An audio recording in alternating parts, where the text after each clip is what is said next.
First ഡേനെ അടിപൊളി അടുക്കി തിരി കൊളുത്തിയിട്ടുണ്ട്.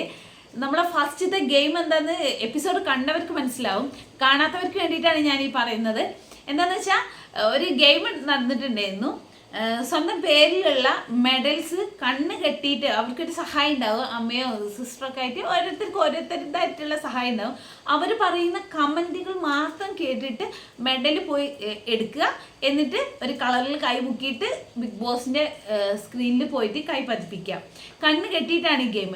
അതിൽ ഓരോരുത്തർ വിജയികൾക്കനുസരിച്ചിട്ട് അവർക്ക് ഒരു സ്റ്റാർ ബിഗ് ബോസ് കൊടുത്തിട്ടുണ്ട്. അതായത് ആര്യൻ 19 സെക്കൻഡിലാണ് ഈ ഒരു ടാസ്ക് കംപ്ലീറ്റ് ചെയ്തത്.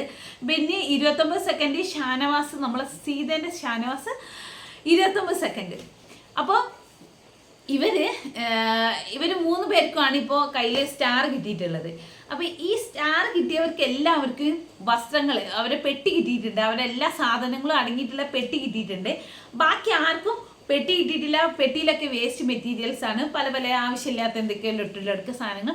ജസ്റ്റ് ഒരു ക്ലോത്ത് കിട്ടിയിട്ടുണ്ട്, എന്തോ യൂണിഫോം ആയിട്ട് യൂസ് ചെയ്യാമെന്നോ അങ്ങനെ എന്തോ പറഞ്ഞിട്ട്. മക്കളെ സർവൈവ് ചെയ്യാൻ അത്യാവശ്യമാണ് അവർക്ക് അവരുടെ ബാഗ്. അവർക്ക് ഡ്രസ്സില്ലാതെ സർവൈവ് ചെയ്യാൻ പറ്റില്ല. സോ നല്ല കുട്ടി കളികളൊന്നും ഉണ്ടായിരിക്കില്ല. കാരണം ബിഗ് ബോസിൻ്റെ ഒരു കമൻറ്റ് ഉണ്ടായിരുന്നു, ശ്രീ ലാലേട്ടൻ സംതിങ്, എനിക്ക് ഓർമ്മയില്ല, എന്നാലും ഞാൻ ഓർത്ത് പറയാം. ശ്രീ ലാലേട്ടൻ അറിയിച്ചിട്ടുണ്ട്, sharing is caring but caring is very boring എന്നുള്ള രീതിക്ക്. അതായത് അവർ കളി തന്നെയാണ് ഉദ്ദേശിച്ചത്. തുടക്കം തന്നെ നല്ലൊരു അടിക്ക് തിരി കൊളുത്തിയിട്ടുണ്ട്. എന്തായാലും ഈ ഇതുണ്ടല്ലോ, നല്ല കുട്ടി കളിക്കണമെന്നോ അല്ലെങ്കിൽ മറ്റുള്ളവർക്ക് സ്റ്റാർ ഷെയർ ചെയ്യാനോ എന്നൊന്നും ഉദ്ദേശിക്കരുത് എന്ന് തന്നെയാണ് ആ അനൗൺസ്മെൻറ്റിൻ്റെ അർത്ഥം എന്ന് തന്നെയാണ് ഞാൻ മനസ്സിലാക്കുന്നത്. എന്താണെന്ന് നമുക്ക് കണ്ടറിഞ്ഞ് കാണാം.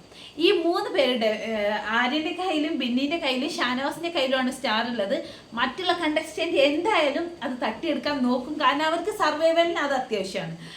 ഏത് രീതിയിൽ അവർ അത് തട്ടിയെടുക്കും, അടിയിലൂടെയാണോ അതോ മോഷണത്തിലൂടെയാണോ, ഏത് രീതിയിലൂടെ അവരത് തട്ടിയെടുക്കും എന്നതാണ് നമുക്ക് കാണാനുള്ളത്.